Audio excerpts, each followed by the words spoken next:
Well, greetings from Zambia, Africa, and if you can kind of see this mist here behind me, that's the Victoria Falls, one of the 7 natural wonders of the world. And this is a beautiful, beautiful country.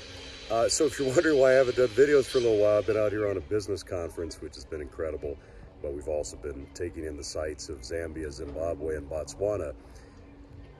An interesting observation, actually, so we're staying here at the Royal Livingston Resort, and how that relates to honeybees is kind of interesting. The resort actually put together and built 50 beehives for the local village here and donated it to them to give them another source of income, another source of revenue. And then the resort buys the honey back from the village people. And I've actually been trying. It's a really dark honey and has a really unique flavor profile to it. But here's the other thing that's been really interesting, and I've asked a couple of the locals if they can hook me up with some local beekeepers here, but schedule-wise, I'm flying out here in the near future, and so it may not be possible because we have to get permission from the tribal chief to do that, to enter, because literally when you're entering their village, it's like you're entering into their home, and so just out of respect, you want to have permission to do that. So we'll see, it may or may not happen. But one thing I found really fascinating is that honeybees are everywhere here.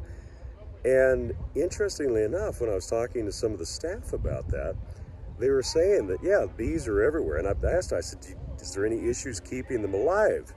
And they said, no, not at all. No, they're doing well. They're everywhere.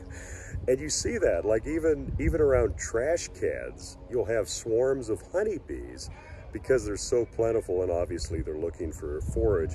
Currently here it's winter, and so you never know. That's currently like 80 degrees, but it's winter in Africa. But here's the interesting thing, as I think about Africanized bees as we know them, or killer bees, as the media coined them.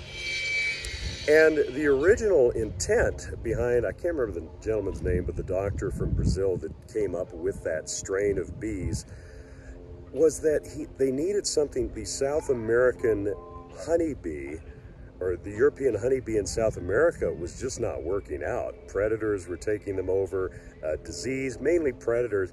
And so he literally saved the honey industry in South America by developing this Africanized bee. And what's really interesting is, even though we have a negative connotation because of their aggressiveness, there's a couple thoughts on that. First thing, even though they're aggressive, there's actually been a few beekeepers I've talked to that keep them purposefully, and they've actually got an incredible tolerance and resilience to diseases, to viral infections, to mites.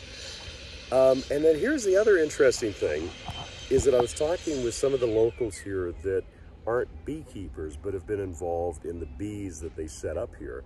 And they're a native bee, a native honeybee, and they were actually telling me about how gentle they are and how they really don't sting like the European honeybees.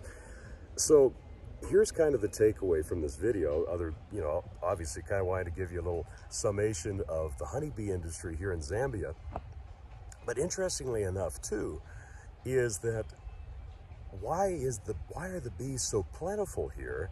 And now I haven't had a chance to talk with a beekeeper yet, so I don't know. Maybe they're treating them with a bunch of the synthetic miticides or organic miticides that we use. But I have a feeling that just because of the amount of, as I'm talking this out, actually, many of them talk about how many wild colonies they are. So it isn't treatment related. So this is really interesting, and I guess the hypothetical or the ongoing question, rhetorical question that I'm asking being out here is, are we missing something by not utilizing African strains more? I've worked with Africanized colonies in the US, and they're unpleasant. They're super aggressive, and they're just unpleasant. But at the same time, it's that question of, do you want nice bees that die in a heartbeat, or do you want bees that might be a little, pissy, for lack of a better term, but at the same time, they thrive, they survive, and maybe you know, evolutionary wise or whatever else, that's the direction we have to go. So just kind of, I haven't come to any definitive conclusions, but I thought you'd probably find it interesting as well. Just kind of yeah, just those questions and the observations I've been making. If I get a chance to meet with the local beekeepers, I'll obviously post an update, or even a video would even be better. One quick thing so this is the Zambezi River. It drains into the Indian Ocean, and currently this time of the year, I'll attach a little clip of the falls at the end of this video because it's incredible. The current volume of water going over the falls right now is 6 million gallons a minute. 1 minute, 6 million gallons. It is incredible. And if ever you get a chance to come out this way, the people, some of the most hospitable people I've ever met, and the food's been great, and the culture's been great. And I haven't had a hippo or a you know, what's the other, rhino? A rhino crossed in front of us yesterday. None of those have attacked me, so I'm pretty good about that. Still trying to talk some of the staff into letting me ride a zebra, but I don't think it's going to happen. The zebra you can get pretty close to here, but zebra definitely have attitudes, and kind of just makes you just respect them from afar. Anyways, take care. We'll catch you later.